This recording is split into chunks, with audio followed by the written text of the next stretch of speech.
Senator Kevin Cook from Idaho Falls serves on the Education Committee, the Joint Finance and Appropriations Committee, and the Resources and Environment Committee. He joins us this week to talk about the proposed budget cuts, his legislative priorities, and plans for re-election. Thank you so much again for joining us today, Senator Cook. The first question I have for you is, what has the atmosphere been like this week in the legislature, and what are some of the major bills being discussed? The atmosphere's been good. There's been a lot of discussion on the budget. Are we doing it the right way? Are we going at it the wrong way? So that's been a big discussion. Other than that, I think it's going fairly well.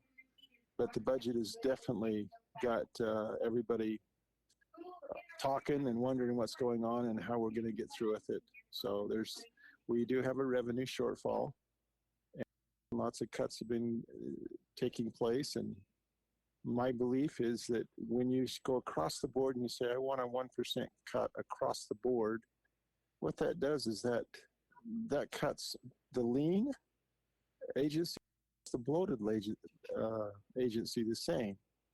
And if you have an agency that only has $250,000 for a budget, and you cut it by 1% versus cutting a agency that has $250 million budget, you really, really hurt the small agency. So you would never do that to your business.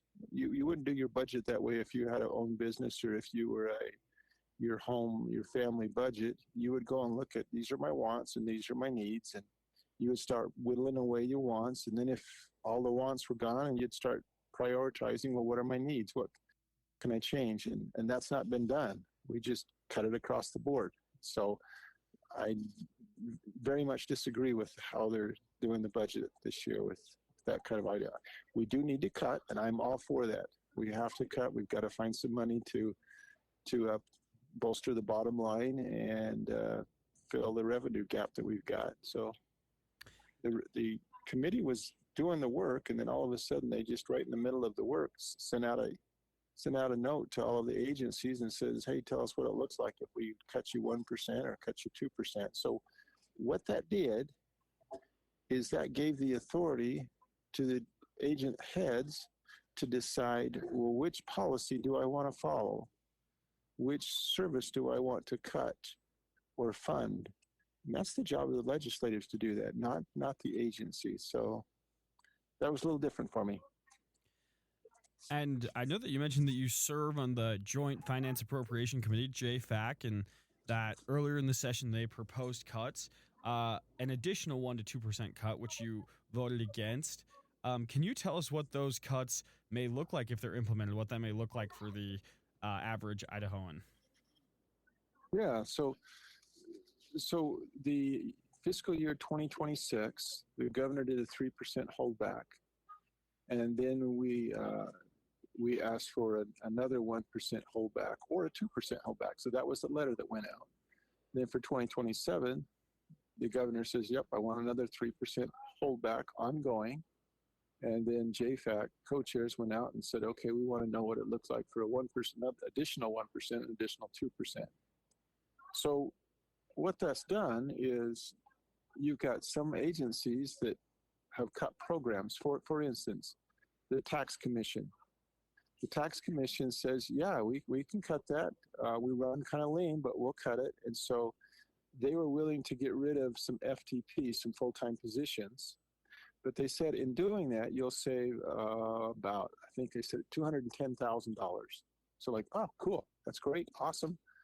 But then they say, but in doing that, we will not be able to process the tax returns quick enough. And we'll end up having to pay interest on those tax returns, and it will cost the state $3.5 million. So there's lots of cuts that can be done, but you have to ask yourself, are they smart cuts, or is it going to come back and bite us millions of dollars? For instance, the department early on cut the ACT program, and that's one that deals with mentally disturbed people. And they cut that program, and the people that were working, that were serving in that providers, they said, hey, this will cost the state, I guarantee you. Well, it did. And what it's doing is it's costing us in the jails. It's costing us in the hospital. It's costing us in our emergency services because people are not getting the help that they need. And since over the past 3 months, we've had 3 people die because of the ACT program being interrupted. So I don't want you to think that I am not against cuts. I am absolutely for cuts. We've got to balance the budget. That's constitutional. We have to do that. So I am all about cuts. But what they did again is they gave that authority to the agent heads and not the legislators. The legislators were working to find places to cut that money. So it's not just, it's going to interrupt those on Medicaid. And, and sometimes we think, well, that's not too bad. But part of that Medicaid is those that are disabled, mentally disabled, physically disabled. Some of those people are going to not have providers and help. So it interrupts a lot of people's lives. And that's just the Medicaid part of it. I told you about the tax commission. You've got another one was the department says, well, we won't maintain our HVAC system. Well, we had a department that did that several years ago, and the HVAC system pipe burst and flooded, and we're still not out from under that. It cost us millions of dollars, and we're still trying to get out of that. So, again, cuts are fine, but you have to think them through and understand what you're doing. What would you say are other legislative priorities that you have that you're hoping to accomplish with the remainder of the session, or things that you've worked on so far? Oh, I have an AI bill that is, the idea behind the AI is artificial intelligence. So it's a generative AI. And that is here, and it is moving fast. And most people don't even realize that they're using it, but it's being used by darn near everybody in every facet of business there is. So early this last spring, I realized that. My background is in technology, so software engineer. And so I'm excited about AI, even though it's probably working me out of my job, but I'm just excited about it. It's incredible stuff. And so early last spring, I said, we got to get this into our schools, our K through 12. And so I got called around and got businessmen all across Idaho, so north, south, east, west. We had people there that were involved with healthcare, with logging, manufacturing, education, banking, you name it, we had them. We had about 20 different people, and we brought them all in one room. And our goal is to create some legislation that would push AI, responsibly push AI, to help our kids. I mean, the whole reason we have education is to help our kids graduate from school and be able to be a contributing member of society. Basically, you hate to say it, but to pay taxes, right? That's what we want. And so we really looked at that. Now, the bill that I've got out there, so it's passed the Senate. It's sitting in the House, and hopefully will be heard in the House Education Committee next week. But what it does is it instructs the State Board of Education to create a framework, an AI framework that does not replace the human being. You still got to have a human being up there and make that human judgment. AI cannot do that on itself. It still makes mistakes, and it's based on the information it's getting. You think of a calculator. If you put a bad formula in the calculator or bad numbers in the calculator, what do you get out of it? You get trash.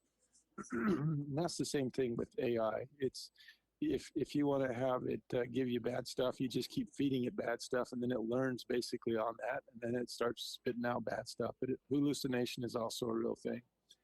So this framework, though, is to put what we want, like we want our kids age appropriate. You wouldn't want to sit a kindergarten or a third grader in front of ChatGPT, but you would want to teach them that, hey, AI has no values. It has no standards. It doesn't have a warm belly button. It cannot create a relationship with you. It doesn't do that. That's not what AI is for. And basically AI is like another calculator. it based on patterns. Based on patterns, it gives you the best answer it can think of, or the next best word, or the next best image. That's what generative AI is. And so you teach that, and then as you get in middle school and junior high and high school, you start using it a little bit. I had somebody that was against the bill come up to me and said, "I'm not going to vote for your bill." And I says, "Well, why?" He says, "Well, we get AI out there." Excuse me. So you get AI out there, and the kids will start cheating. And I says, "Well, they can cheat now. they have their cell phone. They can put it underneath their desk and get all the answers they want." And he said, "Oh, okay, fine." Well, the other problem is you got what's the word? Plagiarism. I'm saying the word. When you copy somebody else's work and you say it's yours. Oh yeah, plagiarism. Yeah. That's it. That's the word. I was close. And I said, "Yeah, but they can do that now." I said, "AI is here. You got to learn how to use it, and the teachers are going to have to look at a different mindset to figure out, how do I test that child to see if he or her is learning, he or she is learning." You can't just say, "Go give me a report on the Revolutionary War," and they bring you back this beautiful college prep 10-page report. You got to say, "Okay, great, you used AI, awesome. That's what I want you to do. I want you to use AI for this. But now I want you to tell me, are those references valid? And is it biased? Did AI give you a biased answer?" And so it forces the kids to use AI, but then to think outside the box. Is AI really giving me what you want? The other part of the bill does is it's supposed to help educate parents, help educate our teachers. And then the next step is you get the framework down at the district level. So we want local control. We want parents involved. So down at the local level, your school district, they will do a framework using the State Board of Education's framework as a starting point. So they'll get that together and do their own, but parents will be involved with that. And so how they, excuse me, how they want to use that it may be different in West Ada School District versus Sugar Salem District, or in Idaho Falls District. So, and that's fine. That's fine. They should. Local control needs to do that. But it's a great bill, and it's really, really just bringing to light. We got to start using AI, and we want people involved with it and using it. Similar to your legislative priorities, whether it be to address AI or help balance the budget, this week was the filing deadline to run for re-election. So are you planning on running for re-election, and what are your priorities and things that you're planning on campaigning on in the upcoming election? I am. And so I filed yesterday, and I just announced it officially out on my Facebook, said that I was running. And so what I hope to do more of is education technology. I want to do that. I really want to look at our health and welfare budget, Medicaid budget, understand that better, and be able to clean up some of the stuff that's there that needs to be cleaned up. There's always room to clean up a program, so I hope to get involved with that. I don't. There may be another topic you might be interested in. I'll just talk through it, and you can cut and scramble whatever you want. But in the big one, beautiful bill President Trump did, that's House Bill number 1. In there's a rural transformation. What is it? Rural health transformation part of it. Gives out $50 billion. That's with a B. $50 billion, and it's divided among all the states.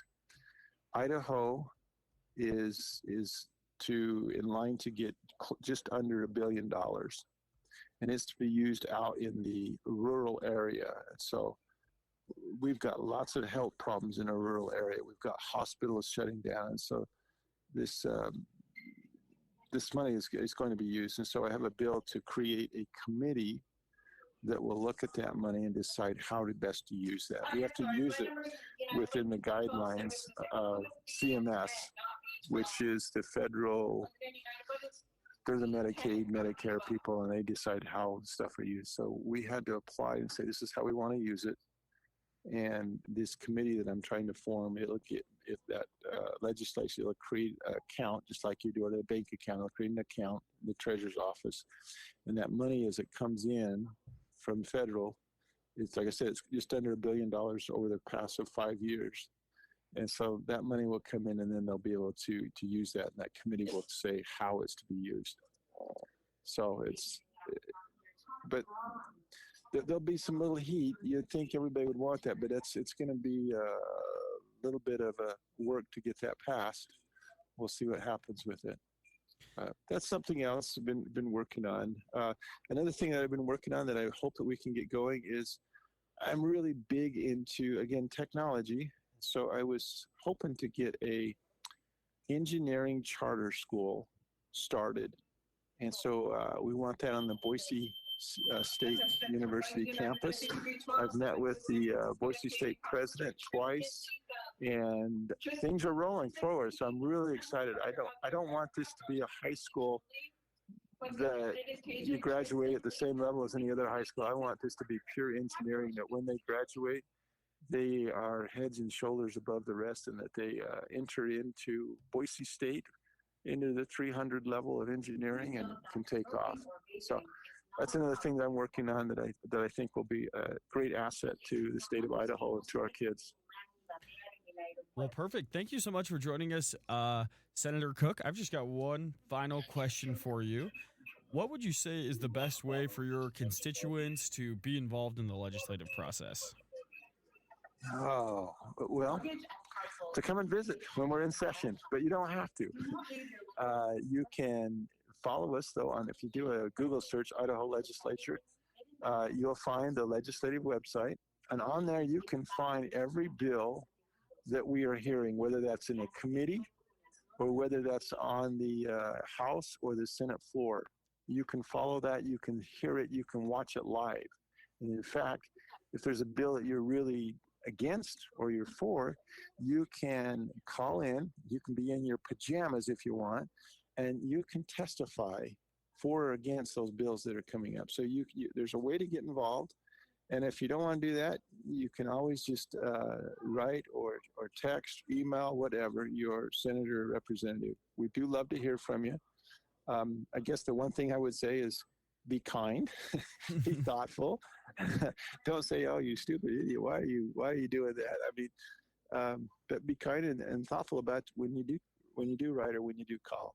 But just because you get elected doesn't mean that all of a sudden I am an expert on healthcare. I'm an expert on education and on highways and traffic, and that just doesn't happen. I am still a computer geek. I'm pretty good at computer geek, but all the rest of the stuff, I rely on other people. And so you'll find me, and if you're ever watching on the floor, there'll be times that I'm texting a medical doctor back in Idaho Falls, or some guy that's over traffic or construction, home building, and asking them the question about this bill. How does this fit in? Is this a good thing? Is this help or hurt, or what does it do?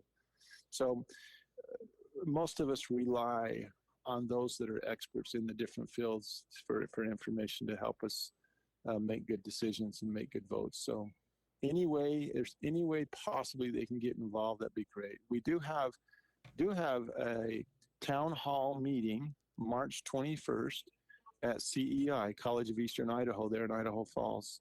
And that starts at 7 o'clock. And so we would love to have them all show up there and come and ask questions and see what's going on.